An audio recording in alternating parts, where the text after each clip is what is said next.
साधु साधु साधु। नमो तस्स भगवतो अरहतो सम्मा सम्बुद्धस्स। नमो तस्स भगवतो अरहतो सम्मा सम्बुद्धस्स। नमो तस्स भगवतो अरहतो सम्मा सम्बुद्धस्स। साधु साधु साधु। दयेचे आगर, करुणेचे महासागर, विश्वाला शांती देणारे तथागत भगवान बुद्ध, तसेच त्यांचा सुविख्यात असणारा सद्धम्म, सद्धम्मावर आरूढ असणारा सदा पूजनीय श्रावक संघ, या तीनही रत्नाला माझे त्रिवार वंदन। तसेच माझे गुरुवर्य आचार्य उपाध्याय यांनासुद्धा माझे त्रिवार वंदन। भारतीय घटनेचे शिल्पकार बोधिसत्व डॉ. आंबेडकर यांच्या उपकाराची दान ठेवून सर्वांच्या प्रती मंगल मैत्री।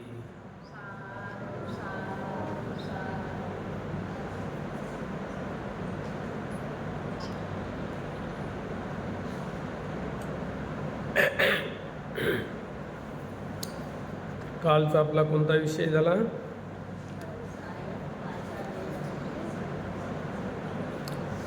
फरुसाय वाचा वेरमणी सिक्खापदं समादियामि। काय होते फरुसाय वाचा? म्हणजे कटू कठोर बोलणे, दुसऱ्याचं मन दुखेल या प्रकारे शब्द बोलणे आणि त्या शब्दापासून तो बऱ्याच कालावधीपर्यंत दुखी राहतो आणि त्या शब्दाचं चिंतन करत राहतो। यामुळे त्याचे संस्कार बनतात। जो व्यक्ती दुसऱ्याचं काही ग्रहण करतो, शब्द घेतो, त्या व्यक्तीला नेहमी सदैव अशांत आणि व्याकुल जीवन जगावे लागतो। म्हणून कुणाचं काहीही स्वीकारू नये। कोणी कितीही शब्द दिला तरी तो स्वीकारता कामा नये। समता राखली पाहिजे आणि त्या शब्दाला समजून घेतलं पाहिजे की मला सुख देणारा आहे की दुःख देणारा आहे।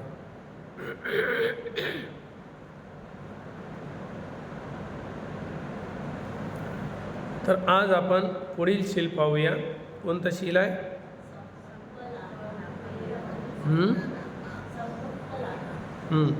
संपफलापा वेरमणी सिक्खापदं समादियामि। संपफलाप म्हणजे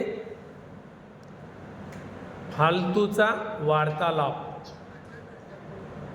संपफलाप म्हणजे फालतूचा वार्तालाप, ज्यामध्ये आपलं हित नाही, आपल्या परिवाराचं नाही, ज्याच्यासोबत चर्चा करतो त्याचंही हित नाही आणि आपल्या समाजाचंही हित नाही, देशाचंही हित नाही, अशा तऱ्हेच्या वल्गना करणे, अशा तऱ्हेच्या चर्चेमध्ये भाग घेणे आणि व्यर्थाची बडबड करत राहणे, आपली एनर्जी खर्च करणे, हे काही योग्य नाही। त्यामुळे आपण यावर संयम राखला पाहिजे। म्हणून कशा प्रकारे आपण व्यर्थाची बडबड करतो, बऱ्याच ठिकाणी आपण व्यवहारामध्ये अनुभवतो। तर काही ठिकाणी त्यावर काही लोकांनी व्यंग केलेले आहे, काही लोकांनी हास्य केलेले आहे। तर कशा प्रकारे हास्य केलेले आहे की काही जाग्यावर समाजामध्ये असे लोक असतात जे मजाकमध्ये काही गोष्टी सांगतात आणि त्यापासून काही नाही काही घेण्यालायक आहे, शिकण्यालायक आहे, अशाही असतात। तर त्यांनी असं म्हटलेलं आहे की 4 बाया एका हॉटेलमध्ये एका टेबलवर 1 घंटा बसल्या, परंतु एक शब्दही बोलल्या नाही। स्पर्धा लागली होती गावामध्ये। त्या स्पर्धेमध्ये ठरवलेलं होतं की कोण खोटं बोलू शकते सर्वात जास्त, त्याला बक्षीस राहणार। सर्वांनी आपल्या आपल्या मताने खोटं बोलून चुकले, आपल्या पद्धतीने आपल्यानुसार खोटं बोलले. पण एक व्यक्ती खोटा बोलला. त्याने सांगितलं की 4 महिला एका जाग्यावर 1 घंटा बसल्या पण एक शब्दही बोलल्या नाही. सत्य आहे का? आहे. सर्वात मोठं बक्षीस त्या व्यक्तीला मिळालं, सर्वात मोठं. का? त्याला सर्रास तो म्हणायला लागला, ज्यानं कार्यक्रम आयोजन केलं, तू सर्वात मोठं खोटा बोलला आज. सर्वात असं खोटं कोणीच बोललं नाही आतापर्यंत. असं शक्यच नाही की 4 बाया एका जागेवर बसन 1 घंटा आणि अजिबात बोलणार नाही. होते का? असं का? बरं, बोलतो तरी काय? आपले विषय तरी काय असतात? बुद्धानं असं केलं, आपल्यासाठी धम्म दिला, इथपर्यंत आणला, आपल्या कल्याण आहे, आपल्या परिवाराचं कल्याण आहे, असं केल्यानं असं कल्याण होईल, आपल्या मुलाबाळं सुखी होतील, प्रपंच चांगला होईल, असं काही बोलतो का? काय बोलतो? विषय काय असतात? हां, विषय हिताचा नसतोच. म्हणजे त्यालाच म्हणतात व्यर्थाची बगबग. व्यर्थाची बडबड आहे ते, ज्याच्यामध्ये आपलं हित नाही, ज्याच्यासोबत चर्चा करतो परहित नाही, आपल्या परिवाराचं हित नाही, आपल्या समाजाचं हित नाही, देशाचं हित नाही. अशा चर्चा करण्यापेक्षा आपण जर आपल्या हिताच्या चर्चा केल्या तर केव्हाही लाभदायक आहे. अशी सवय पडते, व्यर्थाची बडबड करण्याची सवय पडते. म्हणून परित्राणातही आम्ही अनुभव करतो. इकडे परित्राण सुरू आहे, त्या बाया तिकडे बकबक करत आहे. प्रवचन सुरू आहे, तिकडे बडबड चालू आहे. असे लोक कहाँ गया तो कहीं नहीं, क्या लाया कुछ नहीं. काय पल्ले पडलं नाही, काय नेणार आहे? धर्मसभेतून काय नेणार आहे? काही प्राप्त करू शकत नाही, घेऊ शकत नाही. म्हणून ही बडबड करण्याची सवय आपल्याला टाळलं पाहिजे. भगवान बुद्ध तर म्हणतात की जास्तीत जास्त मौन राहिलं पाहिजे. मौन कोणत्या विषयावर? नुसतं तोंडानं मौन नाही. तोंडानं मौन राहणारे आहे काही लोक, तोंडाने मौन राहतात, बोलतच नाही, पण मनामध्ये चालू राहते, यानं असं केलं, त्यानं तसं केलं, काहूनच केलं, काहूनच केलं, असंच म्हणलं तसं, मनातल्या मनात. म्हणून कायेवरचा संयम असलाच पाहिजे. पटिशन बनते जेव्हा भिक्षुनी संघाला उपदेश करायला गेले, भगवान बुद्धाकडे मागणी केली की भगवान, आमच्या भिक्षुनी संघामध्ये एखादी भिक्षू द्या. आणि तो नियम आहे, जिथे कुठे भिक्षुनी संघ असेल त्या भिक्षुनी संघाने भिक्खू संघाकडे याचना करावी लागते की एक भिक्खू आम्हाला उपदेश धम्मदेशनेसाठी पाहिजे, आम्हाला भिक्षुनी संघाला धम्मदेशना दिली पाहिजे, असा नियम आहे. पण आज नियम ते गायब झालेले. त्या नियमाला कोणतीही भिक्षुनी मानायला तयार नाही आहे आणि भिक्षुनी संघही एकत्रित संघटित नाही. त्यामुळे ती प्रथा बंद झाली. त्यावेळेस होती तेव्हा भगवान बुद्धांनी पटिसेन भंतेला पाठवलं. पटिसेन भंते होते अंगठा छाप, काहीच येत नव्हतं, अज्ञानी. पण धर्माच्या क्षेत्रात अज्ञानी नव्हते. ते अंगठाछाप असे लिहिण्या वाचण्यामध्ये कोणतं वाचायचं असेल, कोणाकडून कंठस्थ करायचं असेल, नाही जमत होतं. एक गाथा पाठ करायला कितीतरी वर्ष लागते, पठण व्हायचं नाही. एक गाथा पाठ केली मोठ्या मुश्किल.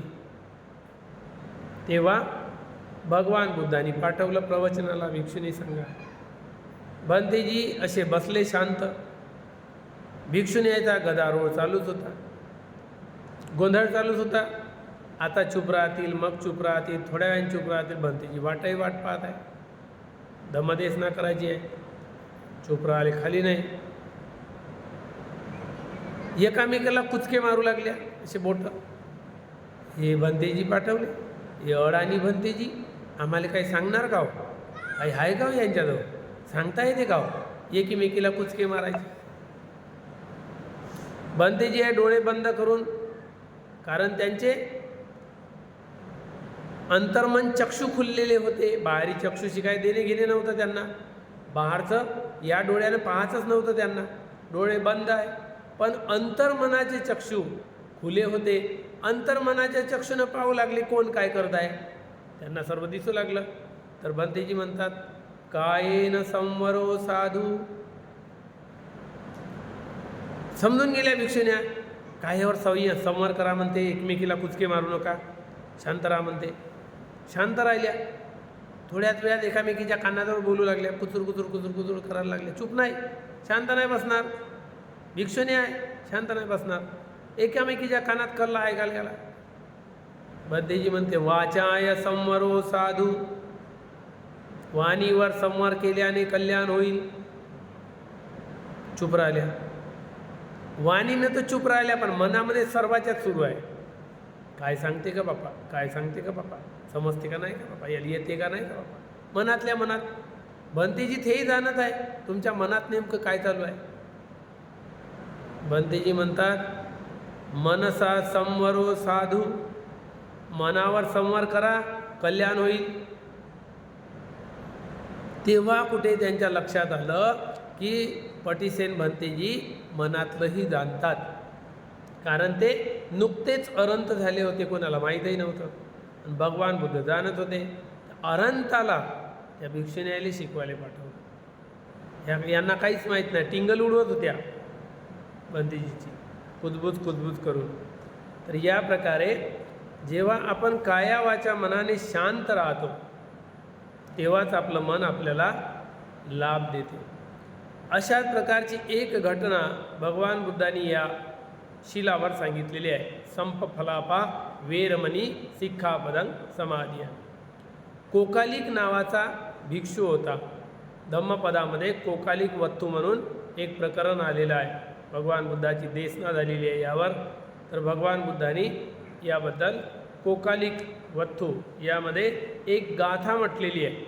त्या गाथेवर कोकालिकला उद्देशून उपदेश केलेला आहे. कोणत्या ठिकाणी केलेला आहे?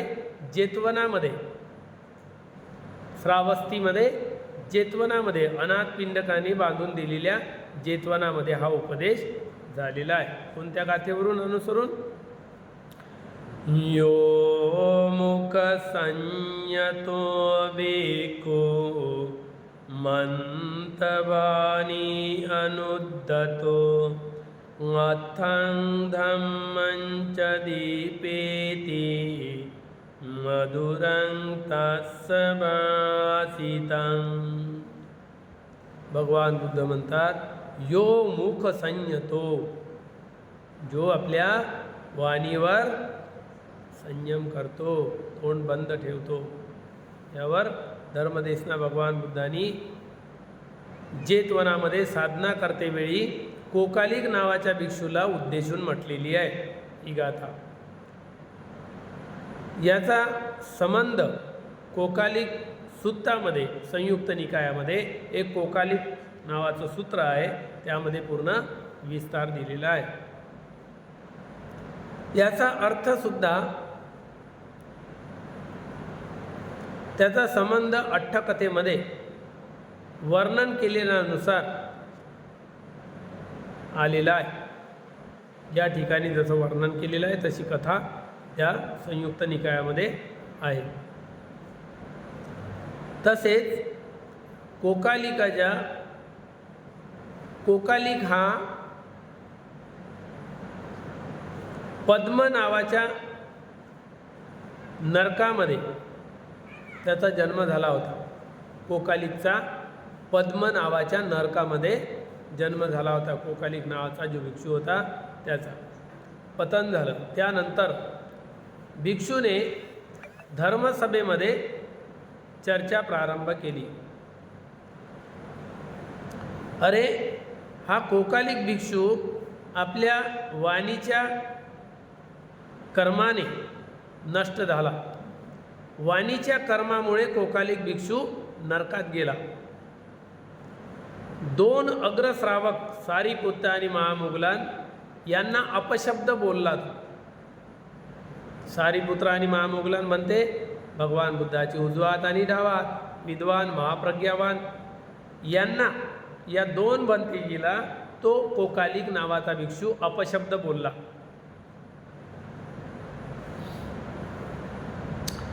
अपशब्द बोलू लागला, त्यामुळे तो पृथ्वीच्या अंदर घुसला. सारीपुत्र महामोगलान भंतेला अपशब्द बोलला तो भिक्षू, त्यामुळे जमीन फाटली आणि जमिनीत गडप झाला. या मधामध्ये भगवान बुद्ध आले. ही चर्चा सुरू होती, भिक्षू संघाची चर्चा सुरू होती, तेवढ्यातच भगवान बुद्ध त्या ठिकाणी आले. भगवान बुद्ध येऊन त्यांनी विचारलं, भिक्षूंनो, आता तुम्ही लोक बसून काय चर्चा करीत होते? आतापर्यंत जी तुमची चर्चा चालली ती काय चर्चा होती? भिक्षूंनी सर्वच्या सर्व संदर्भ भगवान बुद्धाला झालेली चर्चेबद्दल सांगितले. भगवान बुद्ध म्हणतात, भिक्षूंनो, हा कोकालिक आजच नाही, पहिले सुद्धा, पूर्वी हा कोकालिक भिक्षू आपल्या वाणीच्या दुरुपयोगामुळे नष्ट झाला, याची हानी झाली, हा दुर्गतीला गेला. याची वाणी खराब होती, वाणीमुळे दुर्गतीला गेला. भिक्षूंनो,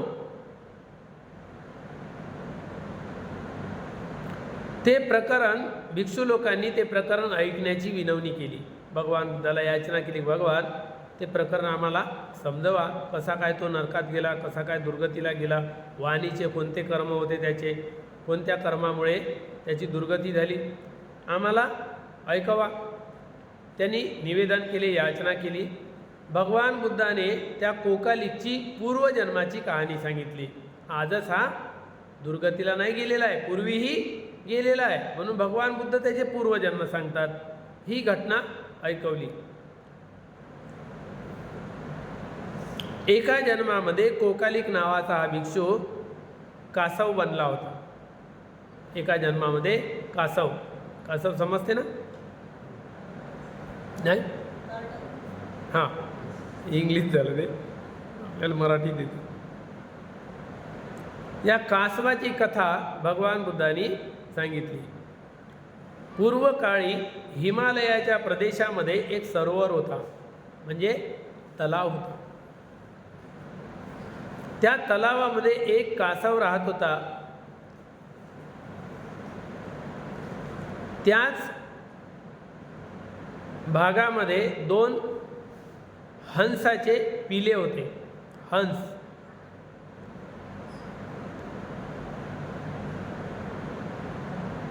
आपले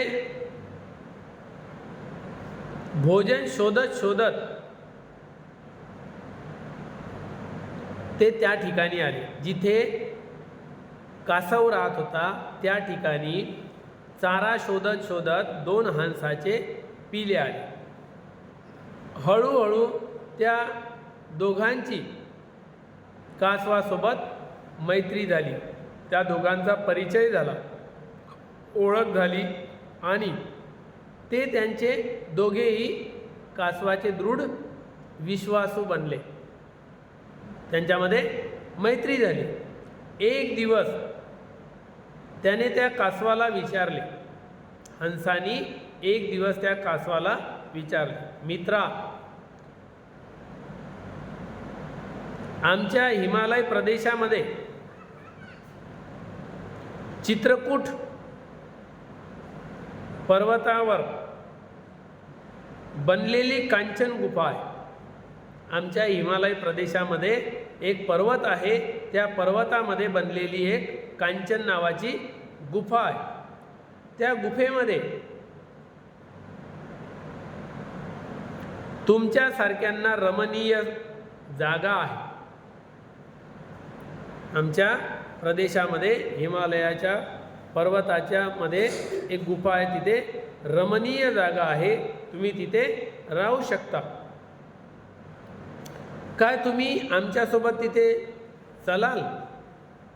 सोबत चालाल का? कासवाने म्हटले, मित्रा, मी तिथे कसा काय जाऊ शकतो? ते दोन्ही हंसाने मैत्री झाल्यावर म्हटलं की आमच्या इकडं एक हिमालय आहे. हिमालय प्रदेशामध्ये चित्रकूट नावाचा एक पर्वत आहे आणि त्या पर्वताच्या अंदर एक कांचन गुफा आहे. कांचन नावाची गुफा आहे, सुंदर आहे. त्या ठिकाणी आजूबाजूला तलाव आहे. तर तू मनोरम्य जागा आहे, तिथे चालशील का? तेव्हा तो कासव म्हणाला, मित्रांनो, मी कसा काय येऊ शकतो? कारण त्याला पंख नाही आहे आणि हे हंस तर उडत जातील. कासवाने म्हटले, मित्रांनो, मी कसा काय येऊ शकतो? हंस म्हणाले, हंसाचे जे पिले होते दोन आहे ते म्हणाले, ठीक आहे, तुला आम्ही घेऊन जाऊ. त्यात काय मोठीची गोष्ट आहे? तुला आम्ही घेऊन जातो. जर तू आपलं तोंड बंद ठेवत असशील तर. म्हणजे एवढे दिवस ते हंस त्याच्यासोबत राहिले तर त्यांना काही अनुभव आला असेल ना याच्या बकबक करण्याचा. रोजच्या रोज त्या हंसाला त्रास देणे, बडबड करत राहणे. तर हे हंस त्रासले, परंतु मित्र आहे, मित्र असल्या कारणाने मैत्री झालेली आहे. तर चला घेऊन जाव. पण त्यांची एक अट होती, तुला तर नेतो, परंतु तू जर आपलं तोंड बंद ठेवत असशील तर नेतो.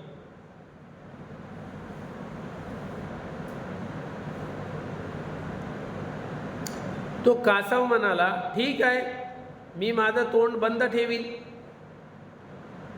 मला तिथे घेऊन चला, जे रमणीय स्थान आहे तिथे घेऊन चला. त्या हंसाच्या पिल्याने घेऊन जाण्याची अनुमती दिली. ठीक आहे, तुला आम्ही घेऊन जाऊ. तसेच आता त्याला न्यायचं आहे, कसं नेणार? त्या कासवाला न्यायचं आहे, कसं नेणार? पाठीवर तर नेऊ शकत नाही, घसरून पडणार. धरून तर नेऊ शकत नाही, कारण यांना पंखानं उडावं लागते पायामध्ये. कसं नेणार त्याला? घसरून पडेल पायातून.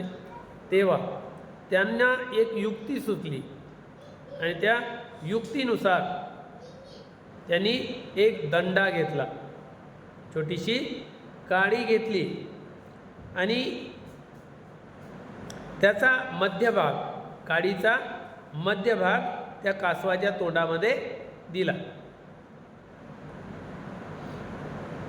कासवाला सांगितलं की या मधामध्ये, काडीच्या मधात पकड.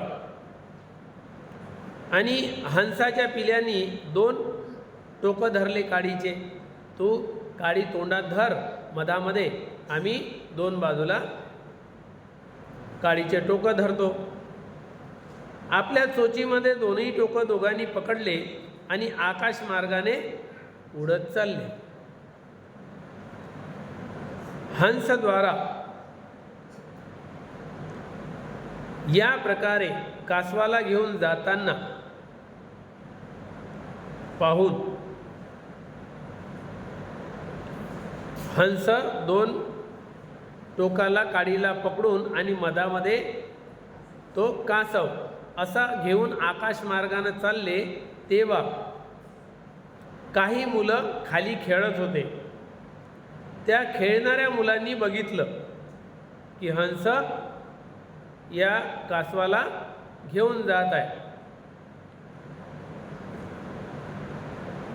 आणि त्याने पाहिल्यावर ते मुलं जोराने ओरडले आणि म्हणू लागले, अरे बघा, 2 हंस दंड्याच्या सहाऱ्याने, काडीच्या सहाऱ्याने त्या कासवाला आकाश मार्गाने घेऊन चालले. हे पोरं जोराजोराने ओरडले. 2 हंस काडीच्या सहाऱ्याने त्या कासवाला आकाश मार्गाने घेऊन चालले. हे ऐकून कासवाच्यानं चूप राहणं नाही झालं, कारण सवय.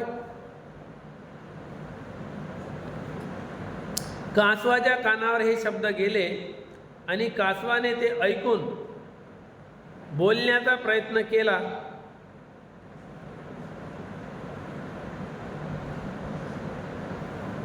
त्याने बोलण्याचा प्रयत्न केला, त्याला म्हणायचं होतं की हे मूर्ख पोरं,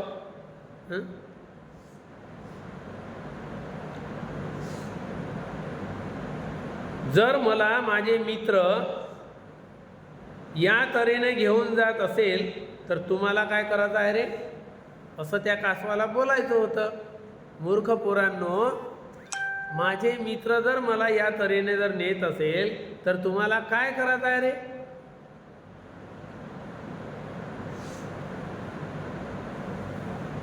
तुम्हाला काय होत आहे. तेव्हा त्या कासवाच्या तोंडातून दंडा सुटला. त्याच्यानं रान झालं नाही, तोंड फाडलं बोलण्यासाठी आणि त्याच्या तोंडातून तो दंडा सुटला. त्याच समयाला हंस इतक्या तीव्र गतीने उडत होते, कारण त्याला लवकर न्यायचं होतं, म्हणून तीव्र गतीने ते दुसऱ्या प्रदेशातले हंस होते, चाऱ्याच्या शोधाशोधामध्ये या प्रदेशात आले. म्हणून त्याला वाटलं की हा कासव एकटाच आहे, आपला मित्रही बनला, चला घेऊन जावं.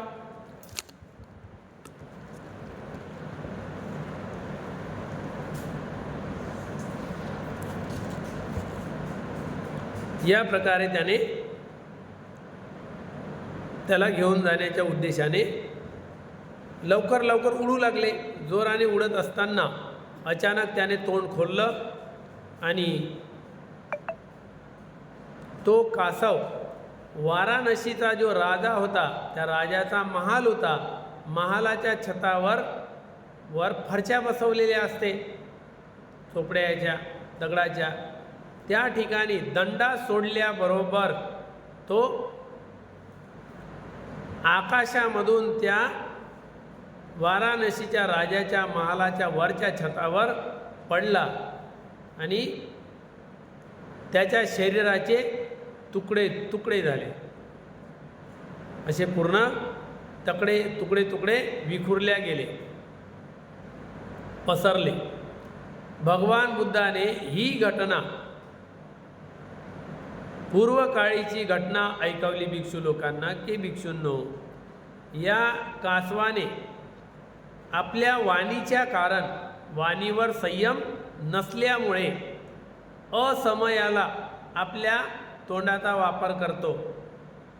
आपल्या वाणीचा वापर असमयाला, योग्य वेळेला केला तर काही हरकत नाही, परंतु अयोग्य वेळी कुठेही उठलं सुटलं बोलाशील ठेवायचं, कुठेही तोंड टाकायचं, कुठेही जोरात बोलायचं, कुठेही काही बोलायचं, या प्रकारची जे सवय आहे, या सवयीमुळे तो असमयाला वेळ न पाहता आपल्या वाणीचा प्रयोग करण्याचे प्रयत्न केले आणि आपला नाश आपला स्वतःचा नाश करून बसला. या प्रकारे योग्य प्रकारे पकडलेल्या दंड्याला सोडून आपल्या वाणीवर संयम नसल्यामुळे हा कासव आपल्या कर्मामुळेच मरण पावला, तुकडे तुकडे झाले. हे वीर पुरुष श्रेष्ठ या दृष्टांताला ऐकून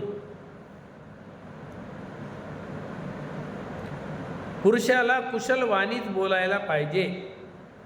हे जे प्रकरण आता ऐकलं, ही कहाणी ऐकली, यावरून आपल्याला काय शिकायला पाहिजे की योग्य वेळेवर योग्य वचन बोलायला पाहिजे, नाहीतर आपल्या वाणीवर संयम ठेवायला पाहिजे. म्हणून जर योग्य पुरुष असेल आपल्या वाणीवर संयम ठेवून तो कुशल वाणीच बोलायला पाहिजे. योग्य बोलायची वेळ आली तर बोलायलाही पाहिजे, परंतु काय कारणिक बोलायला पाहिजे, महत्त्वाचं बोलायला पाहिजे, योग्य बोलायला पाहिजे, अयोग्य बोलता कामा नाही. योग्य वेळ पाहून बोललं पाहिजे. एक व्यक्ती बोलत आहे तेवढ्यात आपण बोलत आहोत, कोणाला समजणार का? काय समजणार आहे. म्हणून नियम काय, पहिले समोरच्याचं ऐकून घ्या, त्याला म्हणायचं काय, मग नंतर त्याला विचारा तुझं बोलून झालं. नियम हा आहे. समोरच्याचं ऐकणार नाही ना आपणच बोलणार तर ना त्याचं समजणार ना आपलं समजणार. आणि कारणिक जर बोललं महत्त्वाचं तर लवकर समोरच्याच्या लक्षात येणार, हां हे बरोबर आहे, समजलं मला, अशा प्रकारे राहील. जर समजलंच नाही, कारणिक नाही राहिलं, अकारणिक राहिलं आणि तेही वेळ पाहून नाही बोललं, एकाच वेळात दोघं बोलले, काय होईल? तो साऊंड एकसारखा होईल आणि कोणाचं वाक्य कोणाला कळणार नाही. बरेचदा असं होते, भंतेजी प्रवचन करत राहते तेवढ्यातच आपण प्रश्न विचारतो किंवा कोणतं काही बोलतो, काय होते त्या बोलण्याचा सूर आणि ते ऐकण्याचा काही पताही लागत नाही. मी बोललो ते समोरच्याला कळत नाही, समोरचे बोलले आपल्याला कळत नाही, असं बरेचदा होते. म्हणून नियम आहे की समोरचा व्यक्ती काय बोलतो पहिले त्याला बोलू द्या, नंतर शांत चित्ताने आपण बोला. की त्याला विचारत तुझं झालं का बोलून, हां बोलून झालं, ठीक आहे आता माझा ऐक. या प्रकारे आणि योग्य वेळेवर वेळ पाहून बोलायचं की आता तो बोलत आहे ना, मदत आपण बोलणे काही योग्य नाही आहे, पहिले त्याचं खतम होऊ द्या. आणि योग्य बोलतो का, कार्णिक लोकहिताचं, आपल्या हिताचं, परिवाराच्या हिताचं असं काय बोलतो की व्यर्थच बोलतो, तेही आपण जाणलं पाहिजे. की माझं बोलणं व्यर्थ नसलं पाहिजे आणि योग्य वेळेवर असलं पाहिजे आणि समोरच्याला पटलं पाहिजे, अशा प्रकारे आपण बोललं पाहिजे, समजवता आलं पाहिजे. म्हणून भगवान बुद्ध म्हणतात योग्य वाणीचा वापर केला पाहिजे आणि उचित समयावर योग्य वेळेवर बोललं पाहिजे. समयाचं सीमोल्लंघन उचित नाही. समय सीमा जी असते बोलण्याची, त्या सीमेचं उल्लंघन करणे काही योग्य नाही. आपण बघितलं कासवाचं काय झालं, अयोग्य वेळेवर बोलला ना, त्याला बोलायची गरज होती का, पोरं काही म्हणो, तर तो अयोग्य वेळेवर बोलल्यामुळे आपला स्वतःचा नाश करून बसला. म्हणून आपण सुद्धा कधी कधी अयोग्य वेळेवर बोललो तर समोरचा व्यक्ती कोणत्या मूडमध्ये आहे, काय करत आहे, त्यावेळेस जर बोललो तर काय होईल, घरामध्ये वाद उत्पन्न होईल. म्हणून समोरच्या व्यक्तीचं बोलणं कसं आहे, कोणत्या तऱ्हेचं आहे ते ऐकून घ्यायचं. क्रोधाचं आहे की शांतीचं आहे. क्रोधी असेल तर चुप राहून जा, शांत राहायचं. तुफान शांत होऊ द्या लागेल ना, मगच नाव टाकणं बरं. नाही तर तुफान निघाला आणि तुफानमध्ये आपण नाव टाकली, काय होईल, नाव तर डुबल्या जाईल, मग परिणाम वेगळे येतात.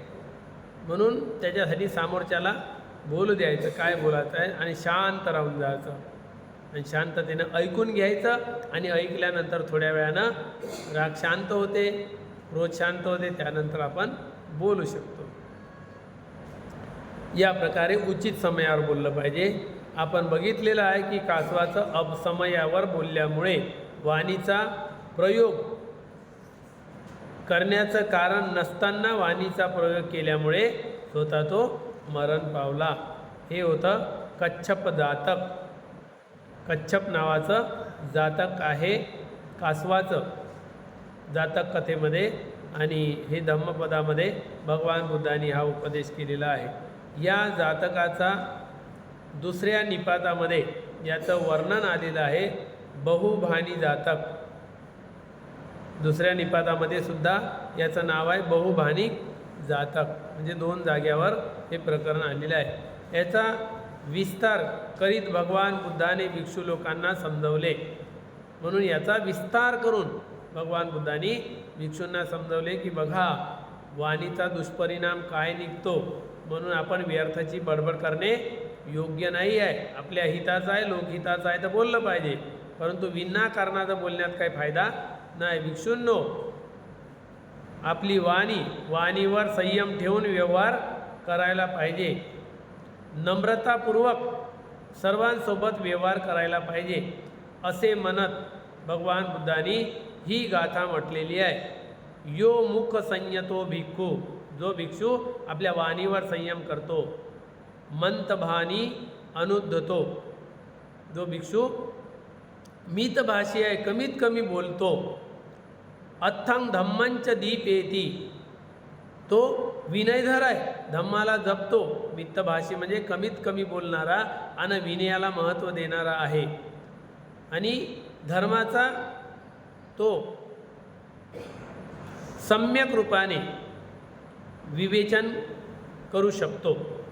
मधुरंग तस्य भासितं, तो सम्यक रूपाने तो आपला धम्म प्रगट करू शकतो, लोकांना सांगू शकतो. याचा भाषण मधुर आणि कर्णप्रिय असतो. म्हणून कर्णप्रिय मधुर भाषण असतो. या प्रकारे वाणीचा प्रयोग आपण केला पाहिजे. बोलताना या गाथेमध्ये नोकर चाकर किंवा हीन जातीमध्ये उत्पन्न झालेले चंडाल इत्यादी असो,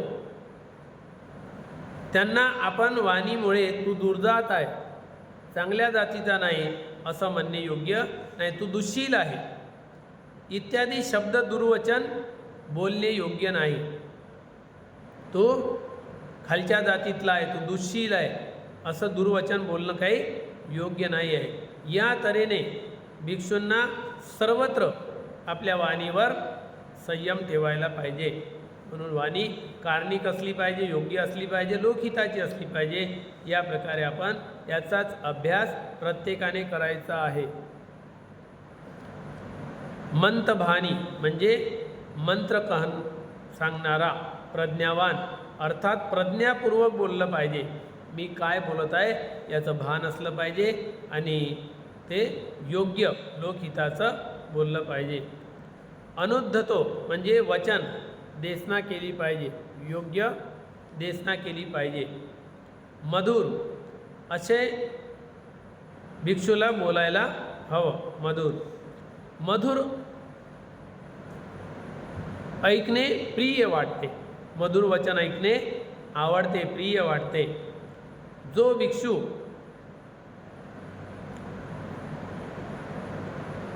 आपल्या वचनाद्वारा भगवान बुद्धाच्या देशनेला स्पष्टीकरण करून सांगतो,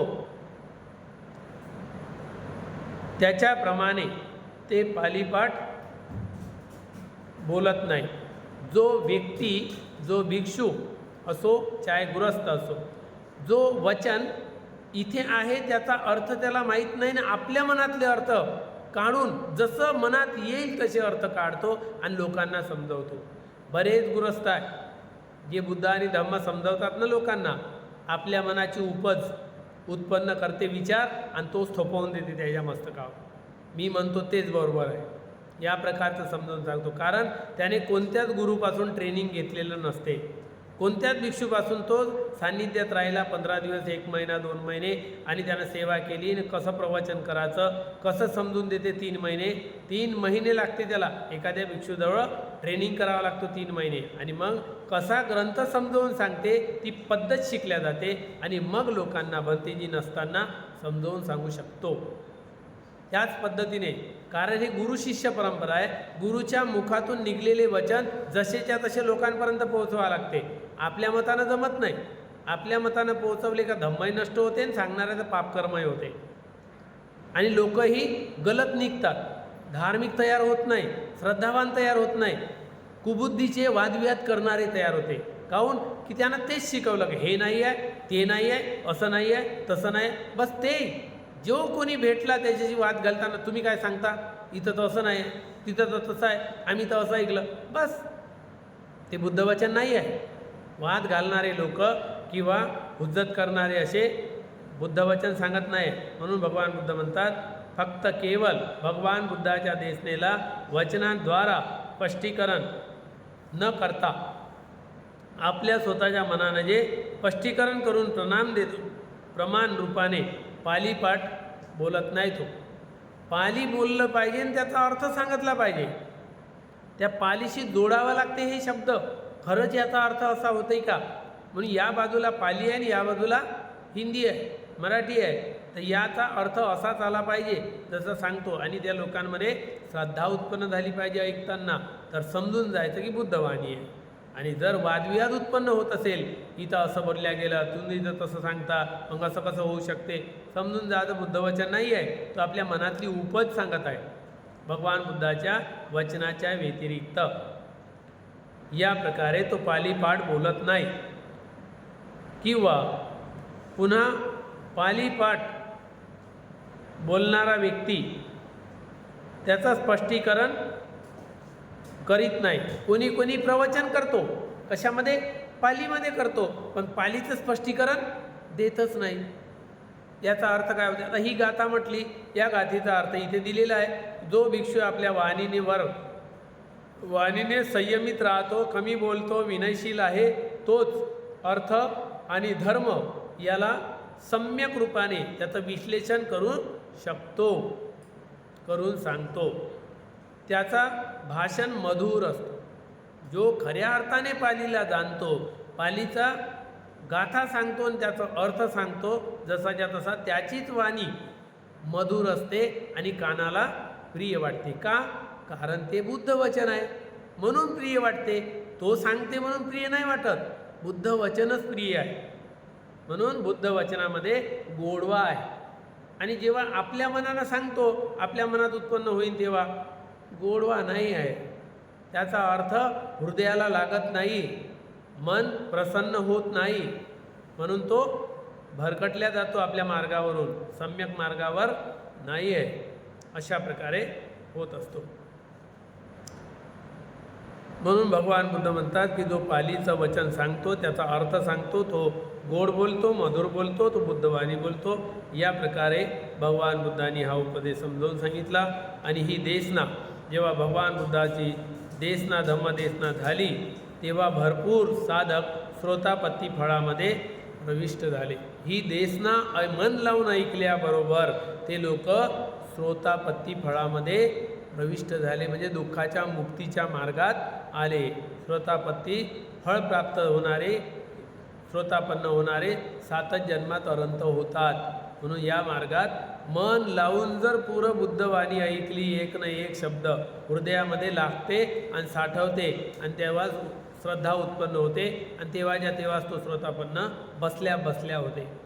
एवढा लाभ या बुद्धवाणीमुळे होत असतो.